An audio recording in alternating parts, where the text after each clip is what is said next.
So I would like to request Shri Savai Sarja sir to kindly introduce today's speaker to the audience. Thank you. Thank you, Dr. Chitna Madam. Dear audience, I am very happy to introduce Dr. Swapna Panickal. She is a senior scientist at the Center for Climate Change Research, Indian Institute of Tropical Meteorology, IITM Pune. She is leading the IITM Earth System Model development. Her research interests include climate modeling, long-term climate variability, and change and sea level research. She is a lead author of IPCC 6th Assessment Report. She is member of working group on coupled modeling of WCRP, Safe Landing Climate Working Group on sea level rise of WCRP, and working group on Mega Science Vision Government of India. Dr. Swapna is the recipient of Women Scientist Award and Certificate of Merit by Ministry of Earth Science Government of India for her outstanding contribution in the field of atmospheric science, IITM, Silver Jubilee Award, and Dr. Varnekar Award by Indian Meteorological Society. I request all the audience to be feel free to ask her questions, and I request Madam to continue her lecture. Thank you. Good afternoon, everybody, and thank you, Gauri, for the nice introduction. And also my apologies, like my throat is totally gone, so I'll try to make a very brief presentation today because I may not be able to cover long. So I'll just share my screen. Yes, Madam. Is it visible? Yes, ma'am, it is visible. Kindly make it in a presentation mode. Yeah.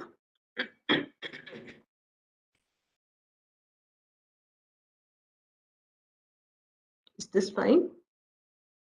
Yes, yes, ma'am. Yeah.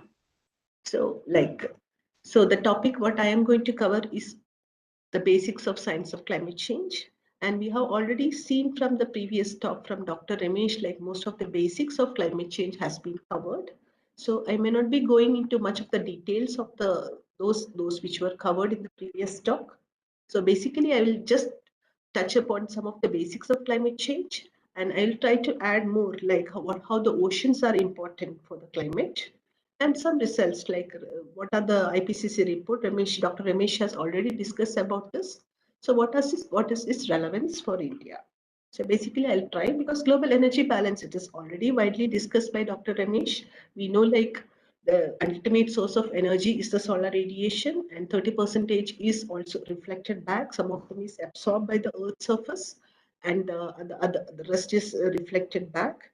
And this is already discussed like we have a natural greenhouse effect because of the trace gases like CO2, methane, etc. They are absorbing, they have an absorption in the long wave band, whereas major components like nitrogen, oxygen, they didn't interact with the long wave spectrum. So because these carbon dioxide, methane, nitrous oxide, they absorb the long wave or infrared radiation. They warm up the planet. So we can say like there is a balance between the incoming short wave and the outgoing long wave radiation. That is how we sense the temperature of the planet. It is roughly about 15 degrees centigrade. So this is the natural greenhouse gas effect. We look at the conditions for the different planets like Pluto, where does not have a very little greenhouse effect. So what will happen? Most of the radiation will escape back into the space. So the temperature of the Pluto is very, very cold. Similarly, for the Venus, where it is having a lot of greenhouse gases present in the atmosphere. So as a result, most of the radiation is absorbed. So it is very hot. So if you look at our planet, our Earth, we have because of the natural greenhouse gas effect, we are having a pleasant temperature of about 15 degrees centigrade. Otherwise, it would have been in about minus 18 degrees centigrade. So why this is happening and all those has been elaborately discussed in the previous lecture. So I am not going to go in much more details about this. So this also we have seen like the major greenhouse gases. They are like water vapor is a naturally occurring, and it has many because it is also getting recycled. Like ocean provides the supply of moisture, and it will rise up, it will condense, form clouds, it will precipitate down. So it is getting recycled between the ocean, land, atmosphere. So water vapor is an important greenhouse gas. It is having much more absorptive power. Similarly, the carbon dioxide. When the fossil fuels are burned, carbon dioxide, we know one carbon atom and two oxygen atoms. And when the any of the organic material is burned in the presence of oxygen, or the fossil fuels are burned in the presence of oxygen, carbon dioxide is released into the atmosphere.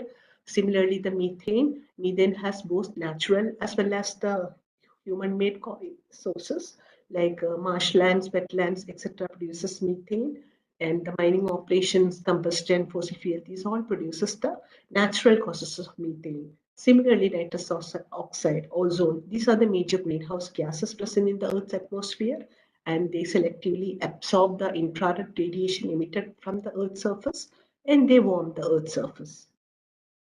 So by burning coal, oil, natural gas, so we humans are warming the planet. Then hence it is called the climate change. What we are observing or we are experiencing today, we can say it is anthropogenic. It is man-made, human-caused climate change.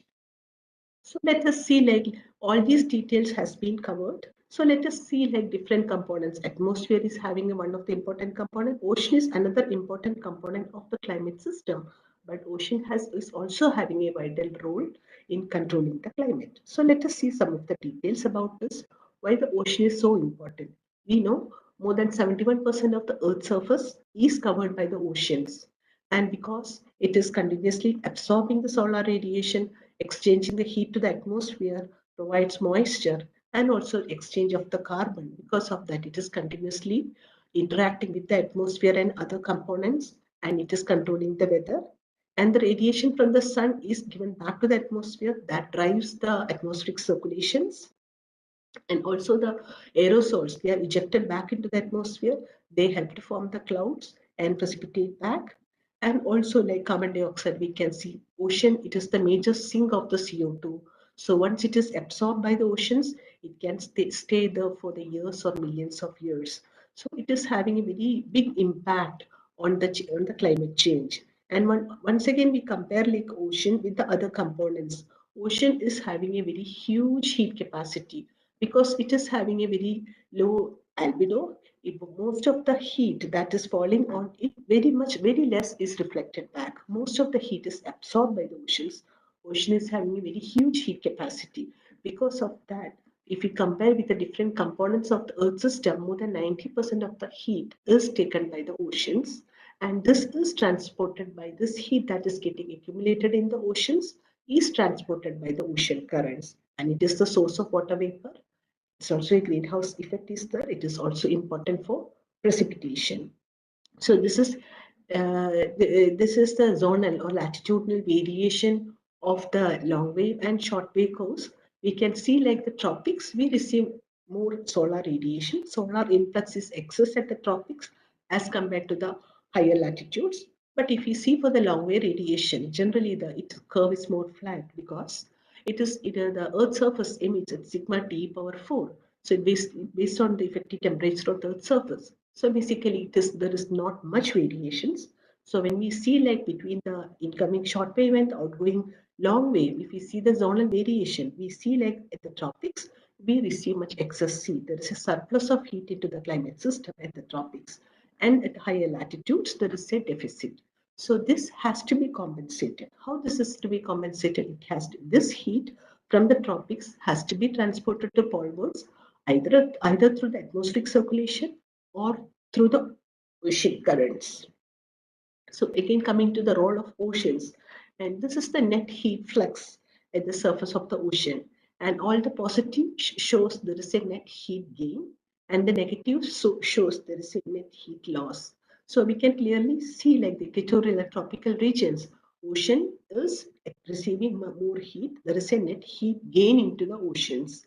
And if we see like the western boundaries like Pacific and Atlantic, where strong western boundary currents are there, they transport the excess heat from the tropical regions to the poleward, where when they reach the poleward, they release the heat. They lost the heat into the atmosphere, mostly as a latent heat loss. So we can see all the blue shades over the western boundaries of the oceans.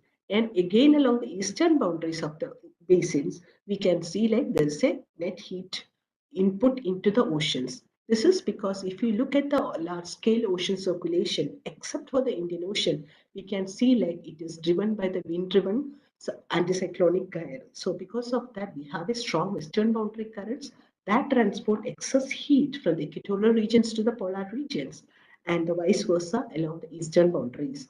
So this is how the heat is getting managed in the oceans. Whereas if we consider for the Indian Ocean, I'll come to the next slide. So left panel is the, if we look for the heat budget for the oceans, the net shortwave radiation, mostly it is taken by the ocean, and ocean losses heat in the form of latent heat loss. So most of the, when we compare to the other heat flux components like sensible heat flux or long wave heat, latent heat loss is the major portion, major heat that is going from the oceans, because ocean warm, it gets evaporated, and once evaporation happens, there is a latent heat loss into the atmosphere. So this shows that the latent heat loss, that means for an energy budget of the Earth atmospheric system, this shows the connections between the energy as well as the water cycle. Ocean gives much more moisture into the atmosphere, and we can also see like the poleward regions where the more heat is lost to the atmosphere, where always precipitation always exceeds the evaporation. And this is the general circulation of the oceans, we can say, like except Indian Ocean, because Indian Ocean is under the influence of the monsoon winds. We have the southwesterly monsoon during the summer monsoon season and the northeasterlies during the northeast monsoon. Accordingly, the currents in the Indian Ocean also changes the direction.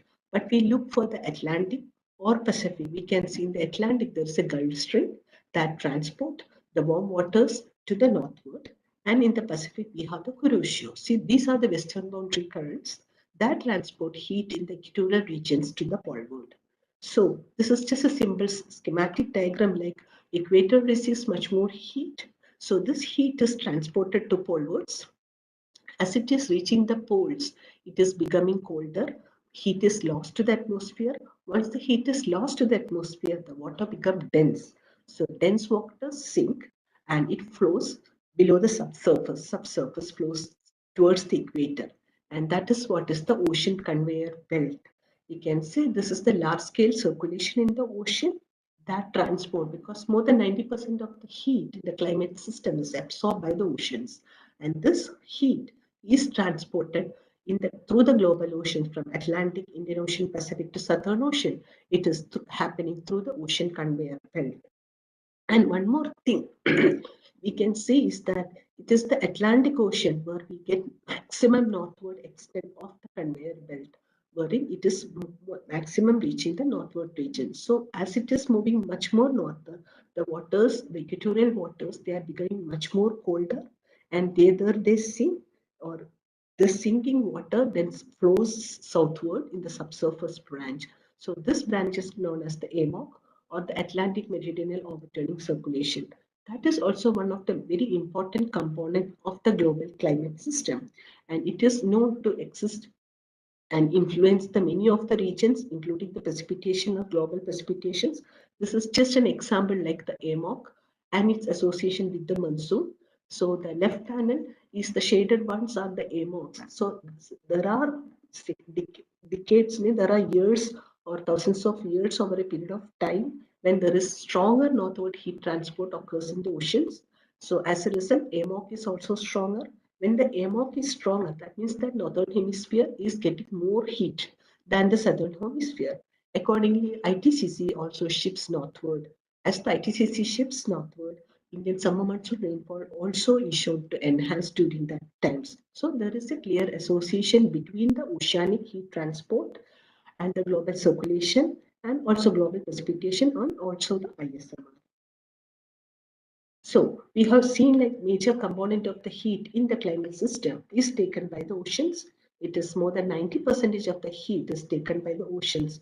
Whereas if we look for the other components like ice, it is just taking 7%, atmosphere 4%, continents 5%. So major portion, because ocean is having a huge heat capacity, so it can absorb much of the heat in the climate system as compared to the other components. So as a result, when the ocean is taking up more heat, this heat is getting stored in the upper few thousand meters of the water column, and that causes the thermal expansion. We can say whenever we heat up the water expands. Similarly, when more heat is taken by the oceans, there is an expansion occurs, heat capacity increases, and that is leading to the sea level rise. So these are based on the proxy records and based on the tide gauge data. And recently from 1992 onwards, 93 onwards, we have the satellite data. So all of them are showing like global mean sea level is increasing globally. And this is from the IPCC report, IPCCR6 report, wherein it is showing that because there are two processes. When more heat is taken by the oceans, it produces it causes thermal expansion, and that's how it is leading to a rise in the sea level.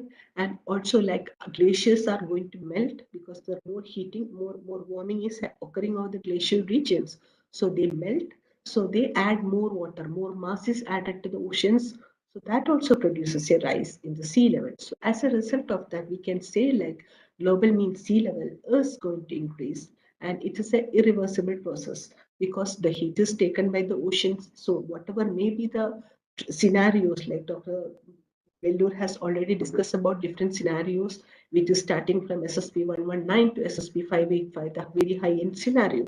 So whichever may be the scenarios, the sea level, because ocean is taking more heat and it is going to expand, sea level is going to projected to increase. So we can say like by the end of the century, if we follow very high end scenario, probably the sea level can be as high as 1 meter.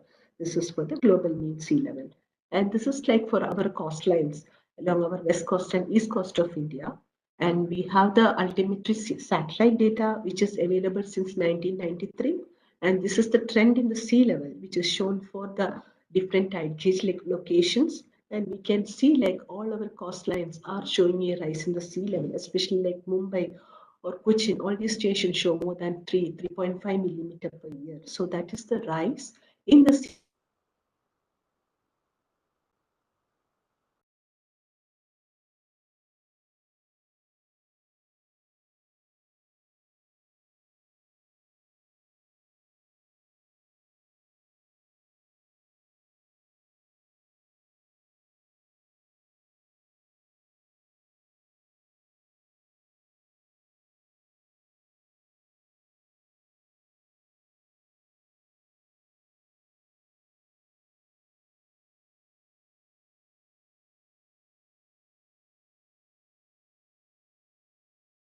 of Indian Ocean. It is a tropical. We have up to 25-degree north.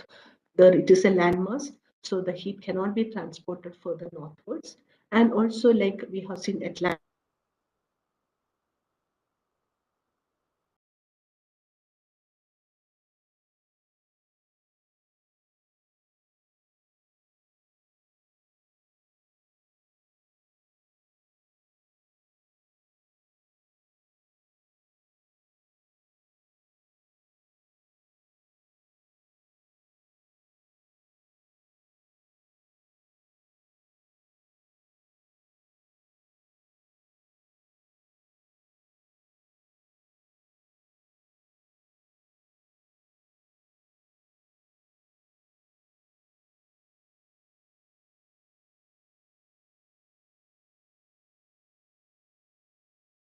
Observations available since 1870s. Likewise, Cochin we have from 1930s. So these all data sets are telling us like there is a rise in the sea level that is happening along our coastline. So what will happen in the future? Like how can we assess these changes? So for this, we look at the climate model projections under different scenarios. So what I have shown here is just a medium scenario, like when we follow the present day emissions, greenhouse gas emissions are constrained in the present day level, then what will be the rise in the sea level that is projected for 2050 and 2100? So right now, like this in the by 2050, we can expect like Mumbai will be sea level will be about 0.17 meters higher. This is compared to a baseline period of 1995 to 2014. Similarly, by the end of the century, it will be as high as 0.446 meters. Cochin and Trivandrum, they shows even higher sea level rise. So by the end of the century, we can experience about 0.58 or point more than 50 centimeters rise in the sea level along the coastal stations. So this is one of the impact of climate change that we can experience if we concern about the oceans. Similarly, the temperatures, because Indian Ocean is also peculiar because it is landlocked to the north. So the IPCC report also suggests that the sea surface temperature in the Indian Ocean is warming at a faster rate as compared to the other oceans. So with the increase in the sea surface temperatures, even our own study, we have looked at how the increase in the temperatures are going to increase the severity of the cyclones. The cyclones can enhance, or we are not telling that number of cyclones are going to change, but the extreme cyclones or cyclone intensity can increase with warming. And also, like, when there is a mean rise in the sea level, and we also have seen, like, the recent years there are these cyclonic events are passing along our coastline. Just an example, like 2021 we had two cyclones. One was the Tote and another was Yas, that has occurred during 2021 May, and both of them, one was in the Bay of Bengal, and one was in the Arabian Sea. So these all moved, it's like it moved along our coastline. As it moved along the coastline, it has produced flooding, and the coastlines are shown here. One is the wind speed associated with the cyclone, and another one is the high water level, which is from the INCOI's tide gauge data. So we can see, like, as it is moving towards the coastline, Mumbai and all are experienced up to like a 2.5-meter rise in the sea level. So this is what is experiencing. So what we can say, like, as I told, like Mumbai and all, we have got a very long tide gauge data. So we can look for the first initial like 50, 60-year period, and then later 60-year period. And this is plotted, it's a probability density prediction of extreme sea levels. So it clearly shows that in the recent 60 years, the extremes have been increased over Mumbai as compared to the previous period. This is just an example, but still we can say, like, so when the ocean takes up more heat from the climate system, it can produce a mean rise in the sea level. Along with this, the extreme events also can increase in the oceans. So these are some of the consequences. We have already seen, like, how what are the changes increase in the greenhouse gas concentrations, how it is impacting the different sectors, how it is increasing the extremes. So one is this rise in sea level, and it is intensifying the cyclones, and it is increasing the extremes. So these are the different impacts of climate change. When we are increasing the fossil fuel emissions into the atmosphere, more greenhouse gases are entering into the atmosphere. Some of the consequences, simply in simple terms, we can say. But how do we assess these changes? So for this, like, we have got recent years, we have got satellite data, and we also have the climate observation stations, which maintain long records of temperatures over the land, atmosphere, ocean, etc. So this will give us, like, how much over a longer period of time, how our climate has been changed. So we can say these are the historical data which tells us information about the past climate. But if we want to look into the paleo scale, like hundreds of thousands of years before, how was our climate? For that, we have to depend upon the proxy records, like ice cores. It's a good example. So these cores are dug deep into the ice, and these cores also contains, there are small air bubbles. They are trapped in the ice cores. They are very informative. They gives us information about, like, the meteorological conditions during that time. What was the atmospheric composition of that time? So this gives us a proxy information about the past climate. Similarly, tree rings. Generally, trees make annually one ring per year, and the width of the ring depends upon the climatic conditions, like how much is the rainfall, how much is the temperature. So based on that, we can infer, based from the width of the tree ring, we can infer, like, what was the meteorological conditions during that time. Similarly, for the ocean conditions, we can look at the coral reefs, because coral reefs, they produce calcium carbonate sediments. So skeletons. So these calcium carbonate skeletons, density of these skeletons again depends upon the sunlight, nutrients, and the temperature of the seawater during that time. So from the density, inferring the density of the calcium carbonate skeleton that is formed on the corals, we can understand like what was the climatic conditions during that time. So these are the ways we can assess or we can understand the changes past climate information. And also like we also like we already have seen like we used to look at the climate models are very important helpful tools because we need to know like if we know like from the proxies or from the observations we know the climate has been changed. Suppose we want to attribute what is causing, like there was a question like how the agriculture, what is the impact of agriculture on the climate or something like that. So we have to, that means land use land cover changes is having a very important role.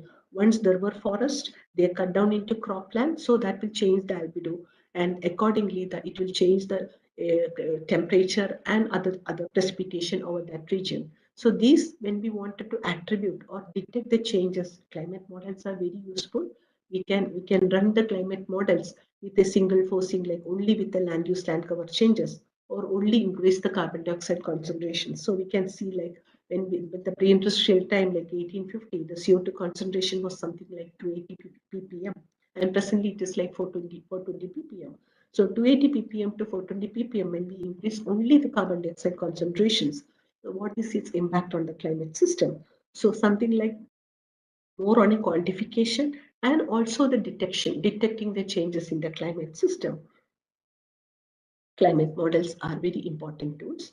Similarly, for assessing the projections, like in the future, next 10, 20 years, or by the end of the century, how the climate is going to change. To assess these changes, also climate models are very useful. This is just an example like what at CCCR, at IITM, we also have contributed to the IPCC assessment report with the IITM Earth System model. So it is also having different components. So atmosphere is the global forecast system from ENSA, and ocean is a modular ocean model. It is also having an interactive CIs and biological component, ocean biogeochemistry. Land is NOAA land ice. So we are also incorporating the land ice components like with the Antarctic ice or the Greenland ice melt in the future. So what will be its implications? How much water will be added to the oceans, or how it is going to change the temperature over that region? For assessing all these changes, we are using the IITM Earth System model. And these are the experiments which we have participated, which we have performed with the IITM Earth System model, starting with a pi control simulation. That is, we keep all the forcings for the pre-industrial, that is like 1850. This is based on the protocol of CIMIP, that is a coupled model intercomparison project, where all the modeling centers, worldwide modeling centers, they use the same forcing to run their own models, and based on and all the model simulations are archived in the Earth System Grid Federation, so that will give us a very good information about the past climate and the projected changes in the climate system. And this data has been used for preparing the IPCC report. So these are the experiments what we have carried out with IITM ESR, start from the pi control to the historical, that is starting from 1850 to 2014, and the projections, that is starting from 2015 to end of the century 2100. So all these data sets are easily accessible through the Earth System Grid Federation. So anybody who is interested to look with the data, they can log in, they can get the login credentials, and we can download the data for the research purpose. So basically, I think this is about the climate model, and because some of the basics is already covered, so I have not gone much more deep into that. So I just want to add like the recent IPCC report, what is this telling about India. So this we all know like IPCC, we do a regular assessment of climate change because information data volume is increasing every year. We are launching new satellites. Our observation techniques are enhancing, and our own understanding of the climate system is increasing. And there are many new publications are coming up. So there is a need, like we need to have a continuous assessment of climate change.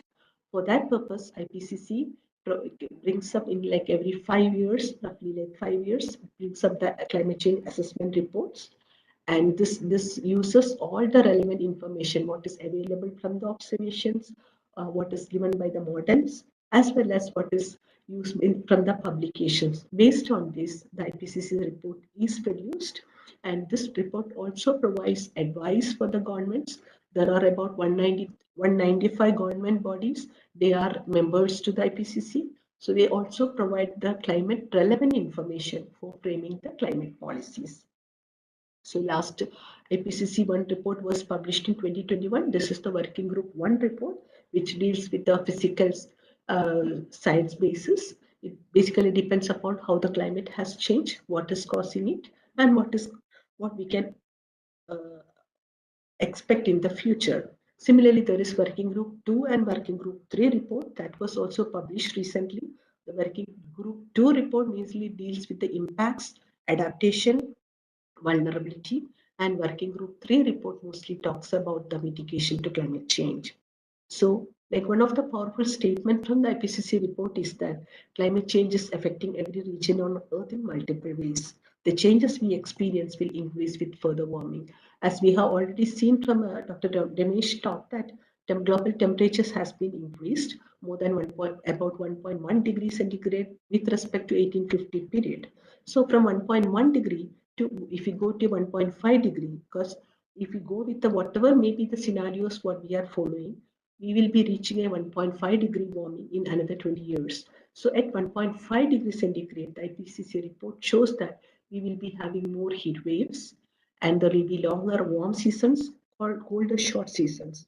Then again from a 1.5 degree to a 2 degree warming world, these are going to increase. All these extremes are going to increase.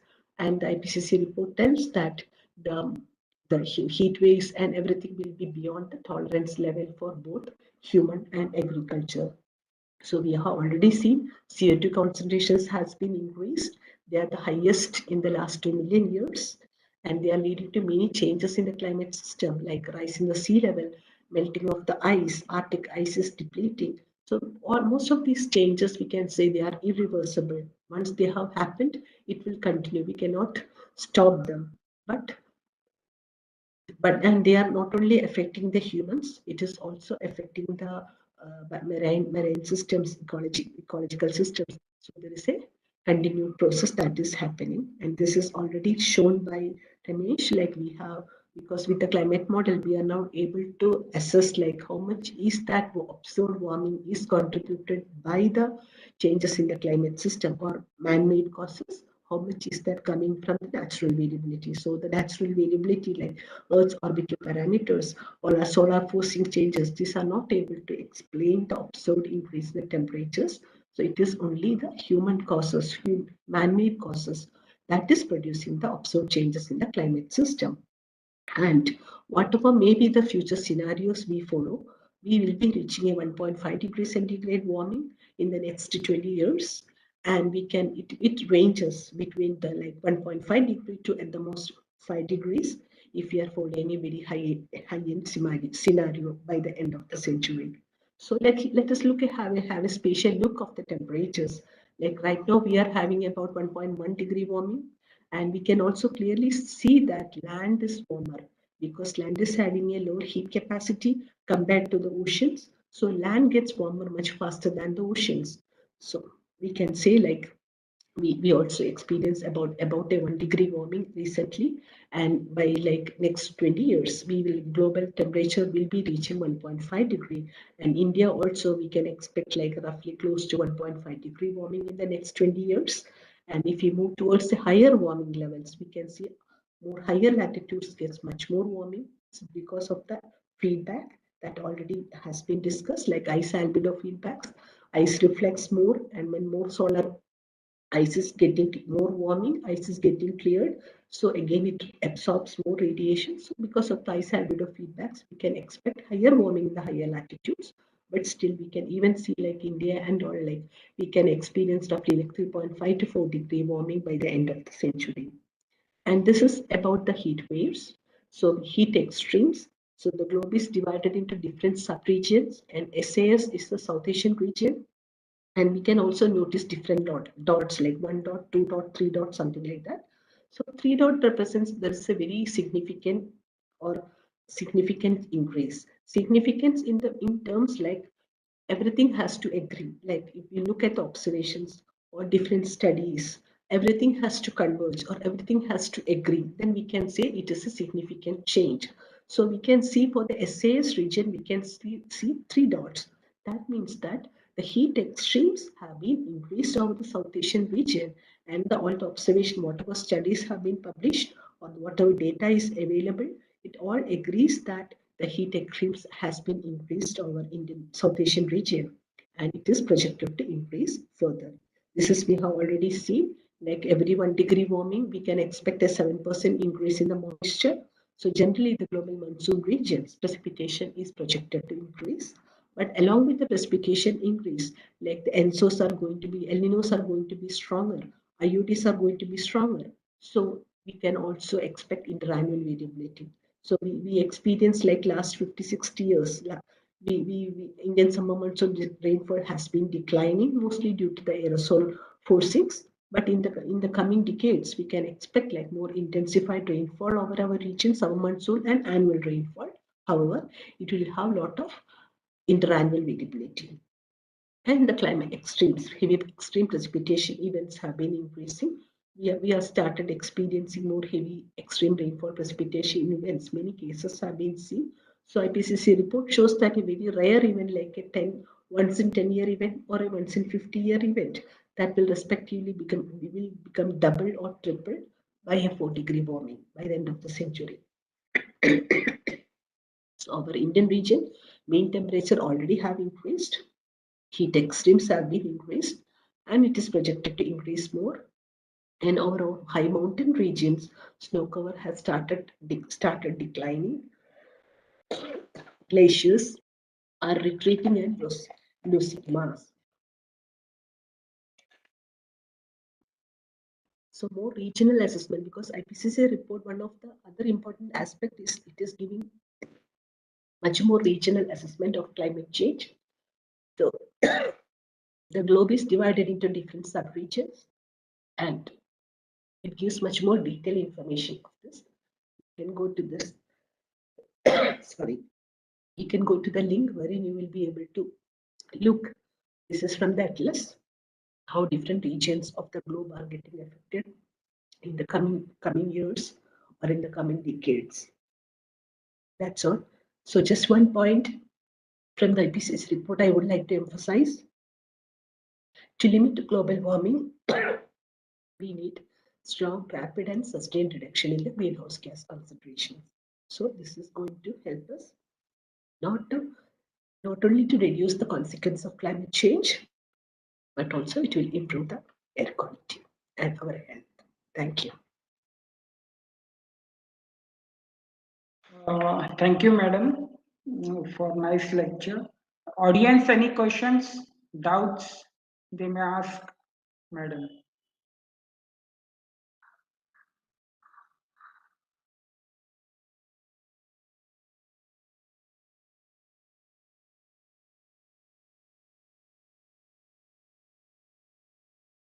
You can write your questions in the chat box also.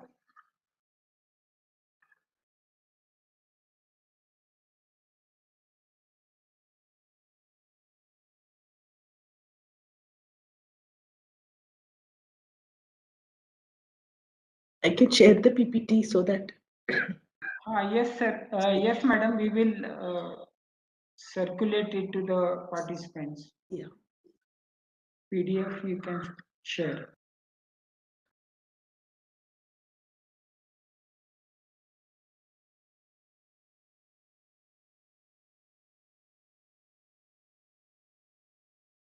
Okay, any questions? Participants, any questions, please ask.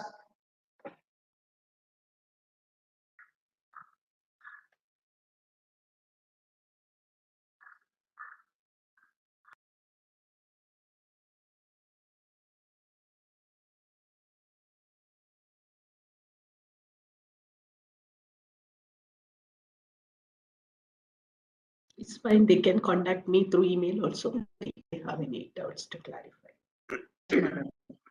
So thank you for your very excellent lecture, and you have clarified all the points in the lecture.